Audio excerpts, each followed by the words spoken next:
Wow, week 3 already. Welcome. My name is John Cashier-Rice. I'm the founder of the Professional NLP Practitioner.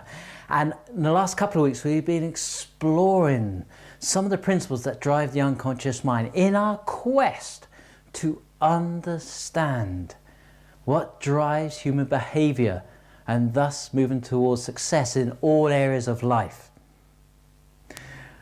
Great. So last week we touched on the concept of don't think of a blue elephant up a pink tree, which was all about ask for what you want to happen rather than what you don't want to happen.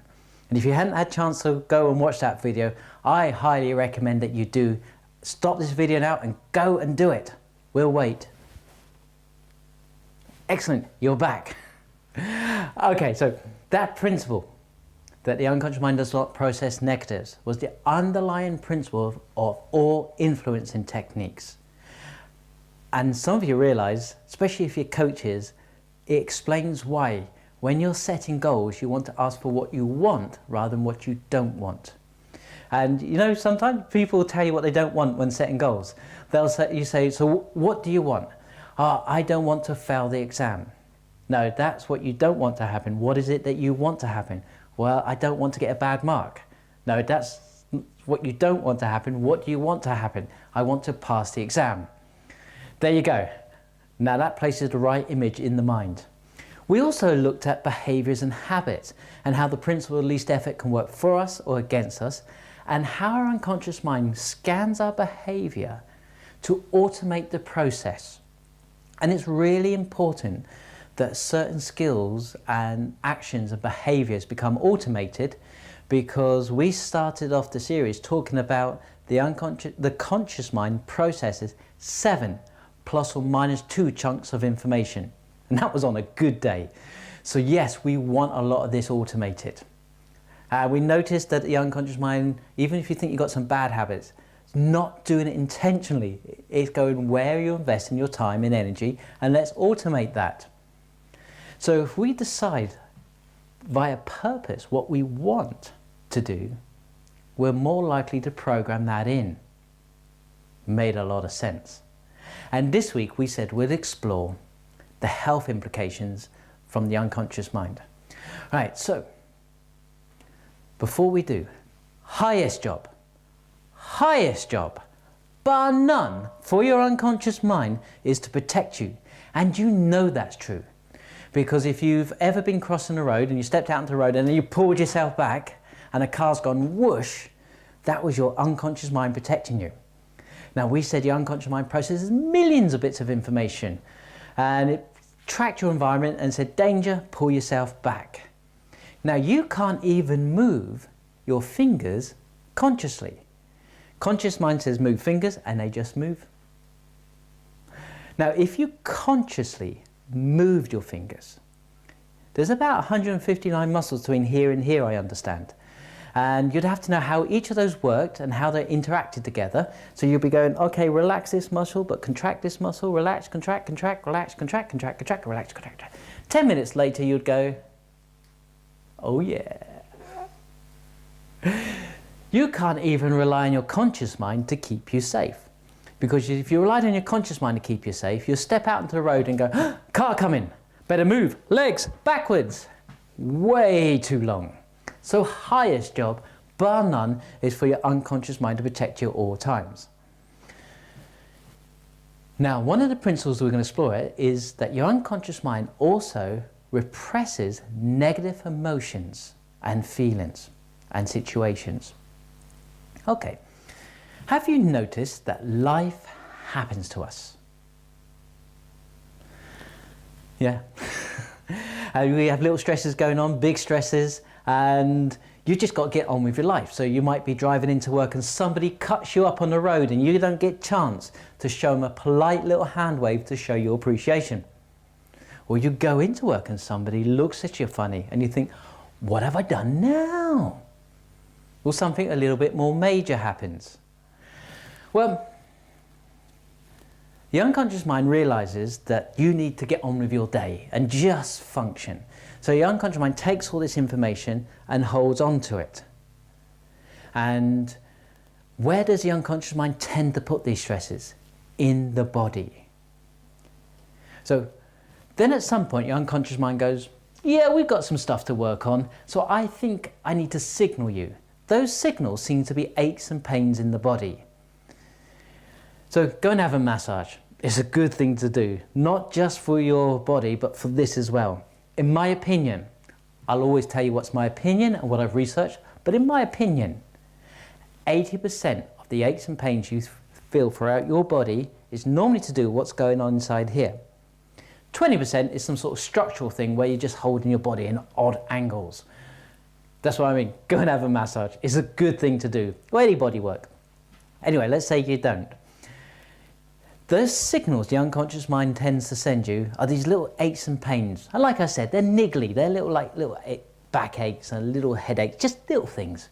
But if you ignore those, they increase. So whereas you've got little back pain, your back might stiffen. Whereas you've got little headaches, you might develop migraines. And if you don't do anything about it, and it is amazing how much stress the human body can stand, because we're talking years worth here, but at some point the unconscious mind goes, no longer stand this amount of stress, going to have to clear out the circuits. Also known as a nervous breakdown. Not good to go through a nervous breakdown. But if you know anybody who has come out of one and come out the other side, they're a different person. They normally reevaluate their whole life. There seems to be a buffer zone in place that stops you going back to being that other person. Because if you went back to living in the same way, what would happen every few years? Yep, you'll be in a cycle of nervous breakdowns. Really not good. Which brings us on to the next principle. The unconscious mind looks for every opportunity to release and let go of this stuff. And we're starting to explore the unconscious mind, and your unconscious mind is getting excited. We're now communicating, and your unconscious mind goes, I want to work on this. And you go, no, I'm at work, I'm in public, I don't want to work on this yet. And the unconscious mind goes, that's okay. I'll hold on to it until you are ready to work on it. Your unconscious mind is looking for any opportunity to let go of this stuff. It's healthier for you to let go of it. And so there's many ways of doing this. One, like we said, is massage, but any exercise, walking, tennis, running, all of those are really good releases. Things like NLP, coaching, psychotherapy, counseling, sitting down, talking to a genuine friend who listens rather than trying to solve your problems all the time is great, because it gets it out of your body. It processes these things out. So it almost seems like a contradiction, but it's a balancing where the unconscious mind goes, right, we're going to hold on to certain stuff, but we're also going to let go as much as possible.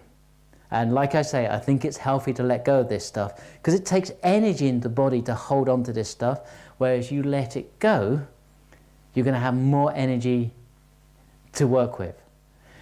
Also, your unconscious mind has the blueprint for your perfect health. And you might say to me, okay, I've been with you all the way up until now, John, but I've now seen evidence against what you've just said. Well, let's put that into a context.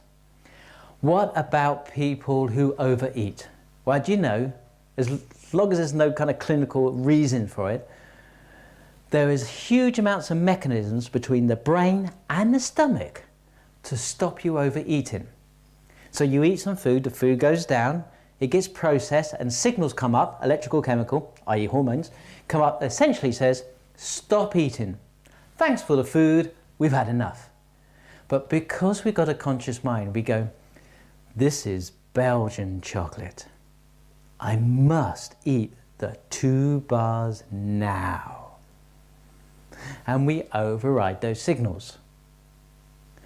And so that stretches the stomach a little bit, and a little bit later, you might be eating some cake that your friend cooked you, and you eat some cake, the food goes down, it gets processed, gets sent back up, and the goes, stop eating, had enough, thanks for the food. But we go, my friend cooked me this cake, it'd be rude not to eat the whole lot now.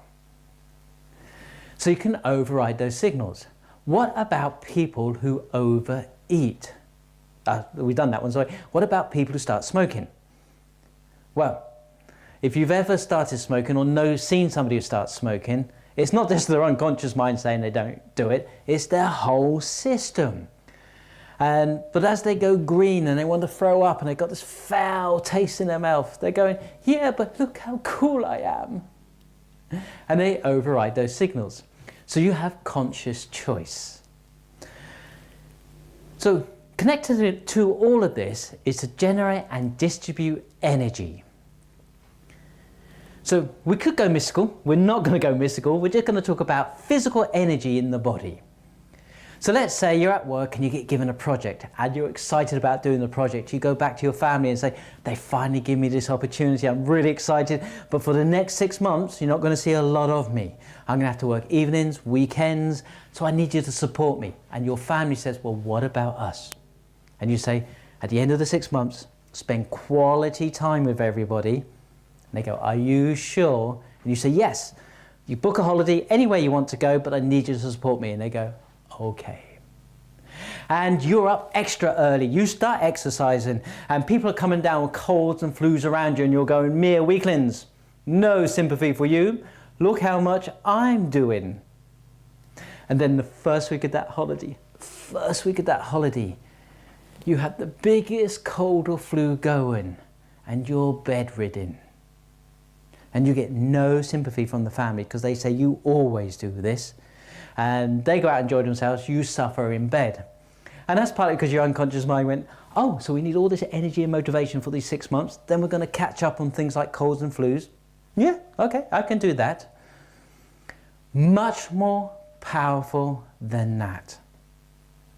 Now, my mum had cancer.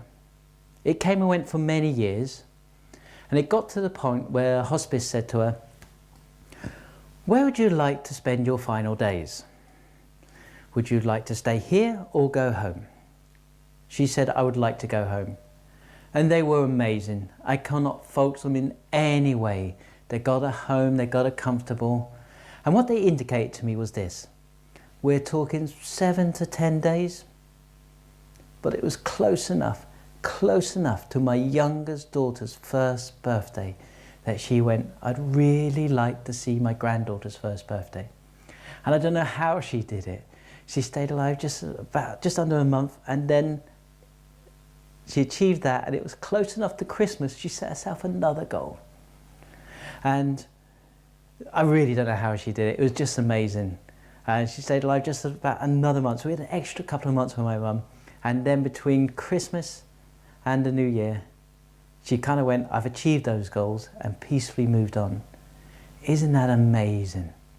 Now, it doesn't happen every time, but it happens a significant amount of time around the world that if you've got a reason, the unconscious mind can say, yeah, we can stay a bit longer. So very, very powerful. Wow, are you aware of how much we've covered in this video already? So let's have a quick recap.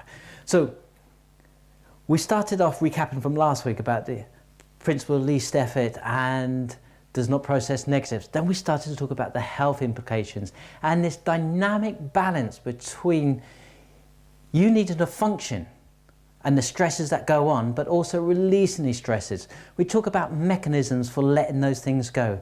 We talked about, yes, your unconscious mind wants to keep you as healthy as possible, but you have a choice to override that programming, which can be good or not so good.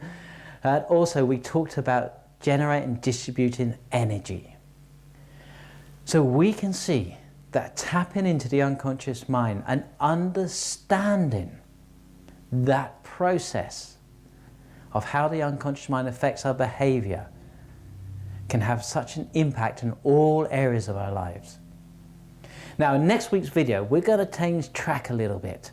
We're going to then start to explore how do we communicate? How do we start to communicate at multiple levels? So until next week, if you've got any questions, any comments, leave them below. If they're more personal and you'd like to share with me personally, email me at john@nlpcourses.com. Have a wonderful week. Until next time, see you soon.